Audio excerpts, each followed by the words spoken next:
Bonjour à tous, bonjour à toutes, et voici une nouvelle session de Un Dueliste où nous jouons à Powers in the Dark, ou Pouvoir dans la nuit. La traduction est pas vraiment géniale, mais on va quand même faire avec. Et donc nous continuons notre aventure. Donc la dernière fois, nous avons découvert le premier personnage qui s'appelait Sam, le détective, qui a eu une aventure rocambolesque, qui a fini dans un abattoir, et qui s'en est quand même pas mal bien tiré quand même, hein. On veut dire, très bonne fin de partie. Aujourd'hui, nous allons découvrir un nouveau personnage que mon ami Elric a conçu et que nous allons créer. Veux-tu nous parler de Morgane ? Tout à fait. Pour compléter la future bande à venir, le futur gang de super-héros qui vont courir les rues de l'Étuve, du quartier 7. Morgan Girard, donc, qui est un avocat. Dans les livrets pour Power in the Dark, ce serait le stratège. Ouh. Et donc, vous allez faire la création de personnage. Tu vas nous faire un petit background, et ensuite j'ai des questions. Donc, dans Blade in the Dark, le jeu original, il y a un des principes du GM qui dit poser des questions provocatrices. Donc je vais essayer de ça. On va voir si ça va marcher. Ça va être intéressant. Donc, commençons par la création de personnages. Donc, du stratège. Donc, pour les habitués de Blade in the Dark, ça correspond au playbook qui s'appelle Spider. Donc, L'araignée. le cerveau derrière l'entreprise, l'araignée. Alors, nous allons commencer par la base. Il faut que tu choisisses une origine. Donc, origine, pour ceux qui se souviennent, il y a plusieurs origines: mutant, magie, extraterrestre, cyborg ou divin dans le sens général. Et pour Morgan, ce sera divin. Divin. Alors, comment Morgane est divin? Ou qui relève du domaine du divin? Est-ce que c'est un ange? Est-ce que c'est un démon? Est-ce que c'est un... Comment tu le conçois? Il sait pas exactement son origine, mais ce côté divin, ça se traduit par certains actes qu'il a fait dans le passé et qu'on verra dans le livret, en fait, quand on va choisir les capacités spéciales. Il sent qu'il y a une force en lui divine et qu'il y a une sorte d'aura ou d'élément derrière et, euh, et qui influe sur sa façon d'être et sur son caractère. Génial. Ouh, j'ai hâte. Donc maintenant, nous allons passer au domaine professionnel. J'imagine que avocat, ça doit... C'est ouvrier, c'est ça? Je sais pas, ouvrier ou académique, je sais pas ce qui correspondait le plus. Non, il y en a un qui s'appelle loi. Je disais ça en rigolant. Il y en a un qui a un domaine professionnel qui s'appelle la loi. C'est vrai, aussi. Ceci dit, Sam faisait partie de la loi. J'ai dit ça me faisait partie de la loi, donc j'aurais plutôt pris notre domaine que ça. Alors, dans les domaines professionnels, juste pour rappeler, académique, ouvrier, loi, service, militaire, scientifique, criminel. Je pense qu'on peut avoir des avocats dans toutes les catégories. Donc, qu'est-ce qui te tente le plus? Une question peut-être, si c'était, comment on utilise comment dans le jeu, mais d'un point de vue mécanique, on peut utiliser ce domaine pro. Ça peut permettre de donner quand on explique certaines, par exemple, quand on va avoir un accès, on dit que bah, parce que j'ai fait un peu, je suis venu du domaine ouvrier, donc j'ai peut-être des relations, et donc ça serait dans ce sens-là que ça servirait. Oui. L'autre aspect aussi, c'est que quand tu choisis tes points d'action pour créer, quand tu crées la création du personnage, il y a un point que tu dois allouer par rapport à ton héritage, Oui. un point que tu dois allouer par rapport à ton domaine professionnel, Ouais. et 2 points qui sont des points comme tu veux.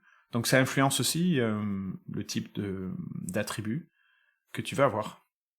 Ok.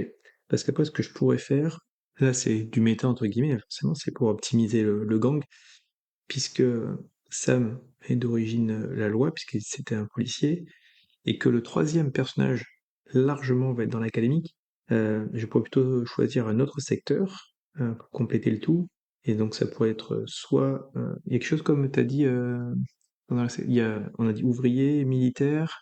Académique, ouvrier, loi, service, militaire, scientifique, criminel. Sachant que service, c'est le terme général du domaine du service. Ah oui. Oui, académique. Académique alors. Académique, je suis sur académique, parce qu'en fait, le troisième membre sera dans ce cas-là scientifique. Donc, Probablement. Alors, big spoiler pour tout le monde, hein. On sait quel sera le troisième personnage, c'est juste qu'on l'a pas encore introduit, on le présentera dans la prochaine partie. tout à fait. Donc, scientifique, ce sera ça pour ce troisième personnage. Donc, quelqu'un d'académique, donc quelqu'un qui a étudié les arts, les lettres, l'histoire, la géographie. Avocat, en fait, hein, qui a fait du droit, Ben, ouais. et beaucoup de droit. Ok. Parce qu'en fait, c'est un avocat spécifique, c'est un avocat des dommages collatéraux. Ouh, excellent. Mais soit je te donne quelques éléments maintenant, ou soit peut-être au fil des questions après. Non, vas-y, je suis intéressé là. Donc, dans notre univers, puisqu'on est dans le quartier 7, qui est un quartier qui a été isolé suite à l'ouverture d'un portail qui a fait venir des créatures extraterrestres, et qu'un groupe de super-héros dirigé par Malraux, donc de cohésion, les combats et les maintient, en fait, forcément, il y a des dégâts qui arrivent, les bâtiments sont détruits, il peut y avoir des blessés et tout, donc il y a des dommages collatéraux. Et ben donc, une nouvelle section d'avocats a vu le jour avec l'isolement et la quarantaine de ce secteur. C'est ce service-là, des avocats de dommages collatéraux, qui sont là pour répartir dans le cas des dégâts et des blessés ou autres. Est-ce que c'est les aliens, entre guillemets, dans ce cas-là, c'est l'assurance responsabilité civile, ou bien est-ce que Cohésion a abusé de ses pouvoirs ou a mal géré la force de répression, et dans ce cas-là, l'État de la ville ou autre prend en charge les dégâts. Et donc, le rôle de Morgan, c'est de mener les dossiers. Étonnamment, tous les dossiers qu'il a menés ont toujours conclu que ce n'a jamais été la faute de Cohésion. Étonnamment. Mais on va en reparler, parce que ça fait partie des questions que j'avais prévues. Mais étonnamment, c'est jamais la faute de Cohésion. Cohésion est quand même un groupe de super-héros, comme il s'appelle, très engagé et relativement respectueux. Donc, mais oui. D'ailleurs, c'est pas les seuls. Hein. Il y a plusieurs groupes de Hyper dans les TUF. Contrairement à Sam, est-ce que depuis combien de temps Morgan vit dans le quartier 7? Alors, une fois de plus, le quartier 7 est devenu l'étuve il y a 10 ans uniquement, lorsque le professeur Malraux et le reste de ses amis super-héroïques ont ouvert le portail des étoiles, le fameux portail des étoiles. Et donc, c'est à ce moment-là qu'il y a eu la guerre, et que ou l'invasion plutôt, et que le gouvernement français a décidé d'isoler le quartier 7, est devenu l'étuve. Mais le quartier 7 existe depuis aussi longtemps que Hyper-W, que la ville elle-même existe. Donc, étant donné qu'elle s'est établie dans les années 80, ça fait quand même pas mal de temps. Donc, ça fait combien de temps que Morgan vit à l'étuve? Est-ce qu'il y est, ou au quartier 7? Est-ce qu'il y est né? Est-ce qu'il y a déménagé? Il n'y est pas né, mais ça fait à peu près 20 ans qu'il y est, en fait, qu'il a fait ses études de droit dans le secteur, donc avant que ça devienne le quartier 7, dans le quartier 7, avant que ça devienne l'étude plutôt. Puis ça a été bloqué, et donc il est resté, et il a continué en appliquant ce qu'il avait appris pour rejoindre le groupe de ces avocats-là. Donc ça fait 20 ans. Et du coup, Morgan est natif de Hyper-W, ou il vient d'une autre ville de France? Ou d'un autre pays? Non. Il vient d'un autre secteur, non défini encore, mais D'accord, donc il est natif de la ville quand même. oui. Ah, ok, super. Enfin, natif de la ville de la France, quoi. Il est natif de France, pas forcément d'Hyper-W. Après, ça dépend si c'est si grand, je me souviens plus d'où ça court, mais sinon, oui, il est peut-être. C'est immense. Ok. Hyper-W, ça s'étend de Narbonne à Ah oui, c'est vrai. Montauban. Donc c'est quasiment tout le sud-ouest de la France. En tout cas, ça traverse le sud-ouest de la France. Donc il est soit natif, soit il est arrivé dans son enfance à Hyper-W, et pour ses études, s'est installé dans ce quartier 7. Excellent. Très bien. Donc c'est un habitué. Donc contrairement à Sam, tu vas avoir beaucoup plus d'informations sur la ville et sur les tubes. En tout cas sur les tubes plutôt que Sam qui venait de l'extérieur. Et si vous ne savez pas ce qui est arrivé à Sam, allez écouter les épisodes précédents qui étaient vraiment très bons. Donc maintenant nous allons passer à l'étape choisir les points. Donc sur ta fiche de personnage, il y a trois attributs. L'intuition, le pouvoir et la détermination. Okay. Mais il faut que tu choisisses donc des points à mettre dans les sous-attributs, donc il y en a plein, dans les capacités. Oui. Pour chasser, étudier, investiguer, bricoler, manœuvrer, rôder, confronter, détruire, xéno, commander, socialiser, manipuler, et je pense que c'est tout. Ça y est, je pense que j'ai tout fait. Donc par défaut, pour le stratège, il a un point en intuition à étudier. Ok. Et il a en détermination 2 points en socialiser. Ça paraît logique. Donc là, tu as 4 points à mettre. Ouais. Donc un qui est lié à ton origine, ouais. Un qui est lié à ton domaine professionnel, et deux comme tu veux. Donc par rapport à son origine, il y a un point à manipuler, non, à commander. Donc son origine divine lui donne une capacité de commander? C'est ça. Comment ça se formalise? Comment ça apparaît? Étonnamment, pour une personne qui est assez calme et au quotidien, il paraît qu'une voix posée, quand il se lance dans ses discours de plaidoyer. Et donc, dans certains moments de sa vie, en fait, quand il est lancé dans ses explications, il y a comme une voix plus porteuse, en fait, et c'est assez grave, qui en tout cas basse, qui capte bien l'attention et que les gens autour de lui sont soudainement beaucoup plus attentifs. Donc il est captivant. Captivant. Ouais. Donc il a une voix captivante. Ah, c'est très intéressant. J'aime beaucoup. Et bien évidemment, tu vas nous faire la voix de Stentor de Morgan, qui est pas du tout ma voix naturelle à moi. Si je peux, je ferai une voix de Stentor qui est totalement pas ma voix non plus. Et bien évidemment, comme nous sommes des acteurs de voix professionnels, c'est bien connu, on est capable de faire ça. C'est ça. Alors, deuxième point. Alors, ton deuxième point lié à ton domaine professionnel académique. Donc, l'académie, comme c'est lié à l'avocat, qu'il faut justement faire des plaidoyers et savoir jouer des deux côtés, c'est dans manipuler. Ah, d'accord. Ok. Manipuler, c'est très bien. Moi, je me serais dit détruire, ça avait l'air bien aussi, mais... non, je rigole. Manipuler, très bien, bien évidemment. Quelqu'un qui est très social. Donc, la différence entre manipuler et commander est assez important. Et donc, il y a trois, c'est plutôt trois. C'est socialiser, manipuler et commander. Donc, trois interactions sociales, mais qui ont trois objectifs vraiment différents. Et en fait, justement, les deux autres points qui restent, bah, c'est pour matérialiser son expérience en tant qu'avocat à succès, puisqu'il travaille en fait pour le département qui est lié à Cohésion. Donc il a su monter les rangs. Ça faisait un point de plus en commandé et un point de plus en manipulé. Donc, au point de plus à commander. Oui, c'est ça. Donc il a 2 à commander, il a 2 à socialiser et 2 à manipuler. Ah, génial. Donc en fait, c'est un personnage très déterminé. C'est ça, très, très optimisé social. Oui, très optimisé social. C'est génial. Et c'est un stratège, donc il est là pour agir. Ouais, c'est ça, on rappelait le personnage iconique de Futé dans l'agence Torisk. Typiquement, parce qu'en anglais, il s'appelle Face, il s'appelle le visage. C'est vrai. Donc c'est la personne, le plus truc. Si vous connaissez la vieille série l'agence Torisk. Ouais, c'est clair, Faces, ouais. Moi, je l'ai plus vu comme Daredevil, mais le côté avocat de Daredevil et pas son côté aventurier. Ah ouais. redresseur de tort et justice. Ouais. Ah oui, Daredevil, ouais, c'est un bon exemple. En fait, il peut être redresseur, mais pas par le côté physique. Ok. C'est la compétence de l'avocat. Je veux dire que entre Legally Blonde, Ali McBeal et Daredevil, ça fait 3 types d'avocats différents quand même. Et il y a aussi un autre avocat parce qu'un avocat, ça peut être un procureur quelque part dans les règles. Et on pourrait penser à Double Face dans Oui, dans Batman. Ah oui. Alors là, tu seras pas un procureur, je pense pas. Non. C'est pas le but d'être un procureur, je suis un avocat de dommages collatéraux. Avocat de dommages collatéraux. Parfait. Donc nous avons quelqu'un de très optimisé. Maintenant, nous allons passer à ce qui rend Morgan plus unique qu'il ne l'est déjà. Alors en fonction de ce que tu choisis, ça déterminera si tu es un hyper ou pas. Quoique si tu es d'origine divine, probablement que tu es un hyper, mais on sait jamais. Donc tu peux choisir ton talent spécial, ton habilité spéciale.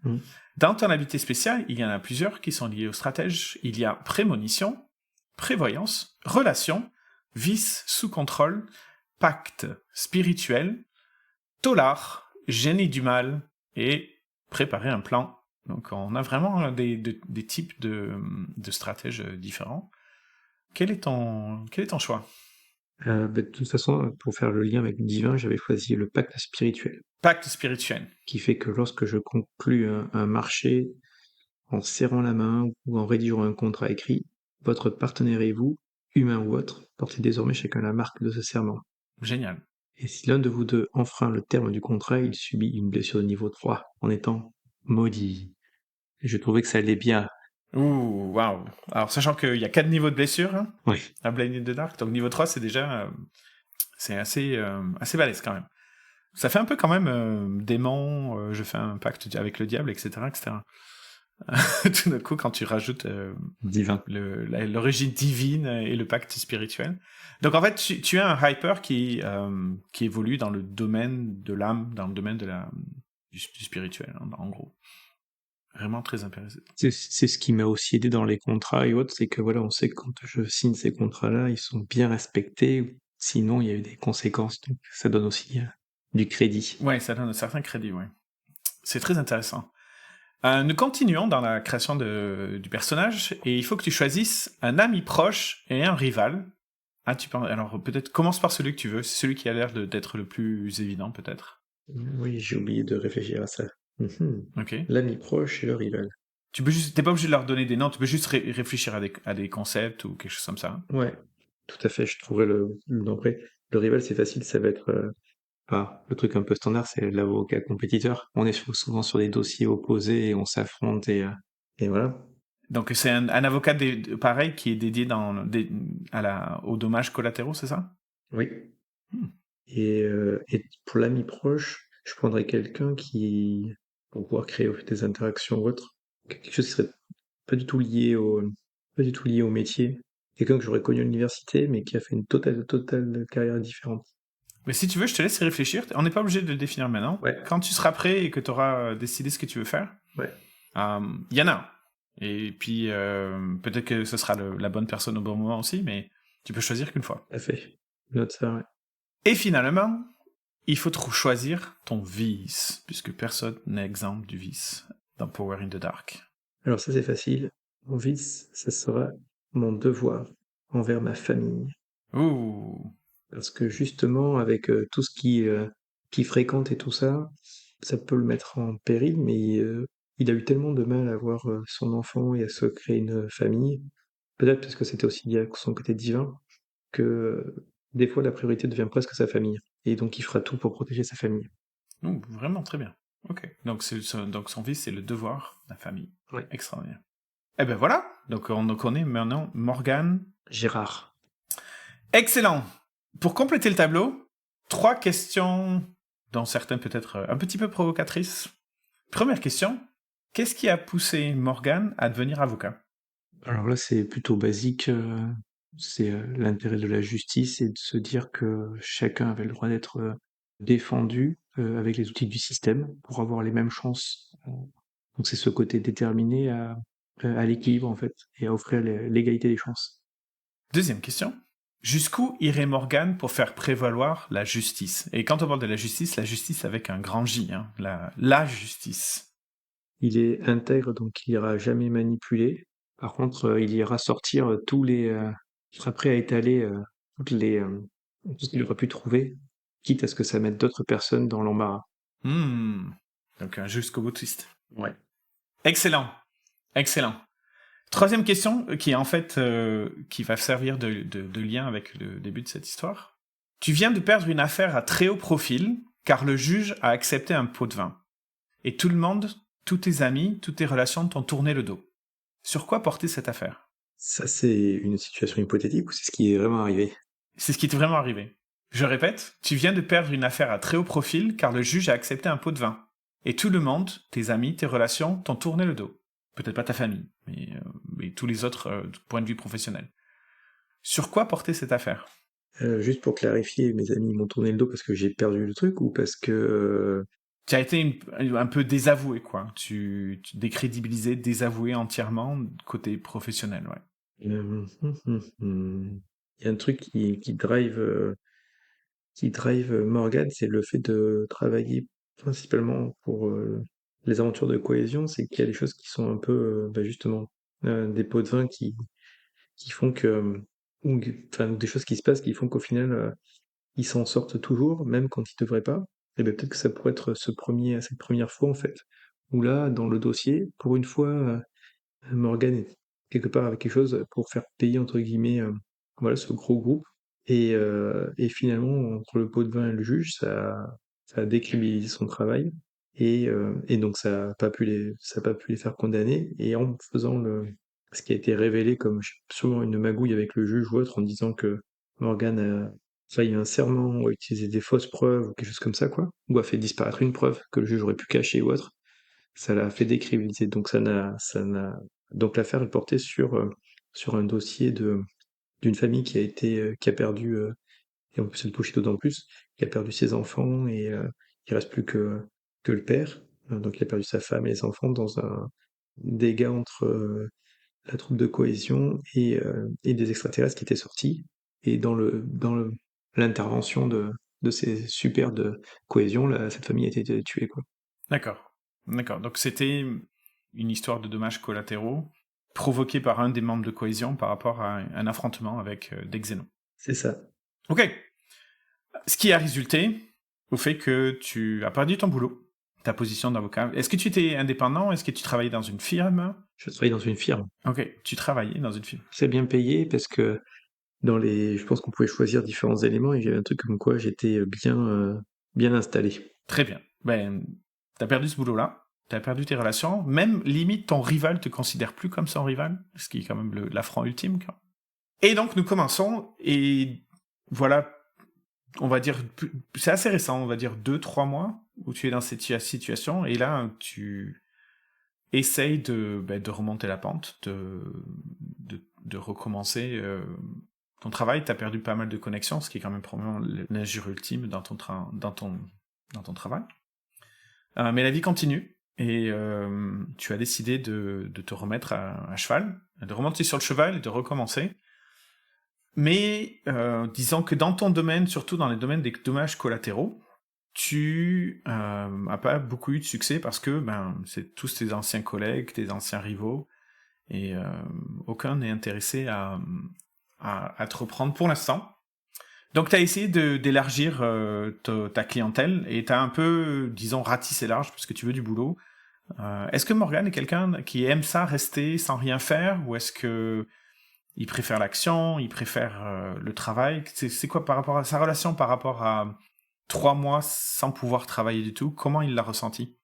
Très mal. Heureusement qu'il avait sa famille et qu'il a quand même un enfant qui est plutôt un jeune ado, donc il demande encore un peu d'attention.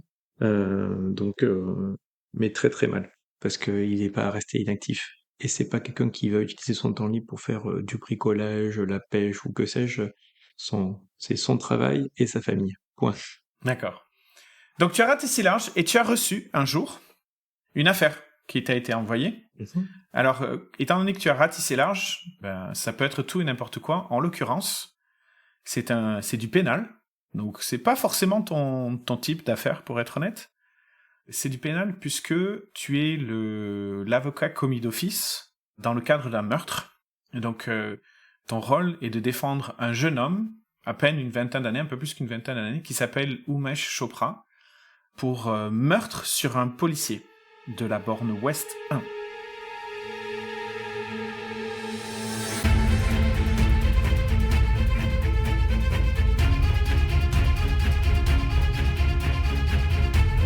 Merci pour votre écoute. Ce second événement de Powers in the Dark a introduit le personnage de Morgan, hyper d'origine divine et avocat déchu qui se voit confier un boulot de dernière chance. Défendre le jeune Umesh Chopra, accusé de meurtre contre un policier. Morgan sera-t-il à la hauteur? Vous le saurez dans le prochain épisode. En attendant, allez consulter la page de la saison et toutes nos autres créations sur notre site web unduorolist.net. Envoyez-nous vos commentaires sur Mastodon, Blue Sky et YouTube. Et pour finir, n'oubliez pas, le JDR à 2, c'est fun, alors n'hésitez pas à vous lancer. Allez, salut!